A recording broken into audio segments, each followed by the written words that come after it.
చెప్తున్నారు audience. So ఇప్పుడు master Mahindra గారి మాటలు వినేద్దాం. హలో, హాయ్, అందరికీ నమస్కారం.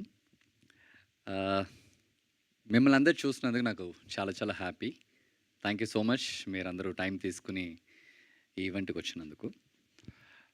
వసుదేవ సుతం సినిమా గురించి మాట్లాడడానికి ముందు ఫస్ట్ నా ప్రొడ్యూసర్స్ గురించి నేను మాట్లాడేస్తాను.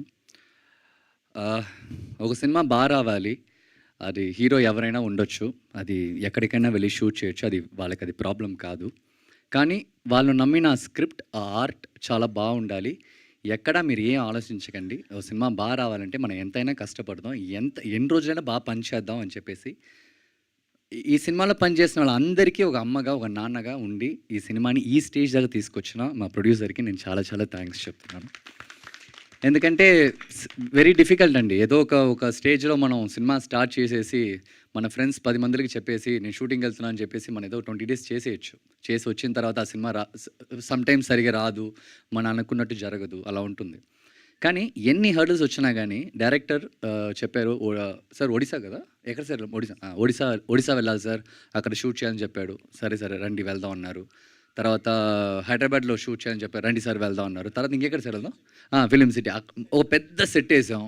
సో ఎక్కడ వచ్చైనా ఈ సినిమా బాగా రావాలి, హీరో ఎవరు, హీరోయిన్ ఎవరు, ఆర్టిస్ట్ ఎవరు అనేది దానికి ప్రాబ్లమే కాదు. ఒక కంటెంట్ మనం తీస్తున్నాం, ఒక కృష్ణుడి మీద తీస్తున్నాం, ఆడియన్స్కి నచ్చాలి అన్న ఒకే థాట్ ప్రాసెస్తో ఈ సినిమా చేశారు. నిజంగా చెప్తున్నాను, ఒక్కరోజు కూడా మాకు ఎక్కడ ఏ ప్రాబ్లం లేదు. అంత మంచి ప్రొడ్యూసర్. అందుకే నేను అడ్వాన్స్ అడగలేదు, అగ్రిమెంట్ అడగలేదు. బికాస్ కొంతమంది చూస్తే చాలు, వాళ్ళ కళ్ళు చూస్తే తెలుస్తుంది, ఓకే వీళ్ళు బాగా సినిమా చేస్తారన్నది. సో ఆ నమ్మకంతోనే వచ్చాను. నిజంగా ఆ నమ్మకం కాపాడినందుకు చాలా చాలా thanks sir. Thank you so much for that. And director గారు వచ్చేసి అందరు యాక్టర్స్కి ఇలాంటి డైరెక్టర్స్ వెరీ వెరీ ఇంపార్టెంట్. ఎందుకంటే తను ఎప్పుడు వచ్చేసి ఏ ఒక యాక్టర్ని, ఇంక్లూడింగ్ మీ అయినా సరే, ఒక చిన్న క్యారెక్టర్ ఆర్టిస్ట్ అయినా సరే, తనకి ఇవ్వాల్సిన ఇంపార్టెన్స్ అయినా సరే, తనకి ఇవ్వాల్సిన రెస్పెక్ట్ అయినా సరే, ఒక స్క్రీన్ స్పేస్లో ఒక ఆర్టిస్ట్ని తీసుకొస్తే తను ఎలా యూజ్ చేయాలనేది నిజంగా తను చాలా చాలా బాగా చేశారు. ఎందుకంటే మీరు ట్రైలర్ చూస్తుంటే మీరు ఎటు సైడ్ చూసినా కానీ ఆర్టిస్టే. వాళ్ళందరినీ మేనేజ్ చేసి ఒకదాన్ని నించోపెట్టి వాళ్ళ డేస్ తీసుకుని చేయాలంటే చాలా మామూలు విషయం కానే కాదు. చాలా చాలా బాగా చేశారు. అండ్ ఇలాంటి స్క్రిప్ట్ సెలెక్ట్ చేయాలంటే దానికి చాలా గట్స్ కావాలి. ఎందుకంటే లైక్ చాలా విషయాలు చూపించాలి. ఎక్కడో మన చిన్న మిస్టేక్ చేస్తే క్వశ్చన్స్ చాలా రైజ్ అవుతాయి. ఎందుకంటే మామూలు ఏదో కమర్షియల్ స్క్రిప్ట్ ఇది కాదు. It's based on lord Krishna. So thank you sir. మీతో పనిచేసినందుకు నాకు చాలా చాలా హ్యాపీ సార్. అండ్ మీరు ఇలాగే చాలా మంచి మీతోనే మాట్లాడుతున్నాను నేను. ఎక్కడో చూస్తాను ఆయన మీకు వచ్చి పొగుడుతుంటే ఏంటి సార్ కింద ఎక్కడ, వాట్ ఈస్ దిస్? సో ఆయనకి ఏదో సంబంధమే లేని నించున్నాడు ఆయన. డౌన్ టు ఎర్త్ సార్, ఇటు లుక్ మొత్తం.